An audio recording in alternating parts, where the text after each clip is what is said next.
I've always thought that the worst thing that could ever happen to Canada would be that somehow a complete idiot would get elected as Prime Minister.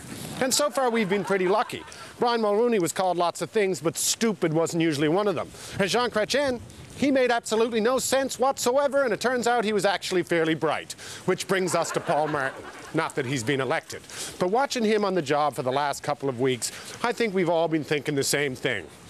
We've seen brighter lights on small appliances. I mean, here he is, a Liberal Prime Minister, facing a united Conservative right-wing party. Perhaps the most serious threat the Liberals have faced in over a decade. And what's Martin doing? Every time he turns around, he's attacking Jack Layton in the NDP. And the more he attacks the NDP, the stronger the NDP gets. And then it dawned on me, perhaps Martin's no fool.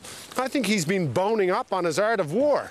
I think he's going to use the NDP to destroy the Conservatives. Sure, Martin would love to stand up and say, hey, Canada, you want Conservative?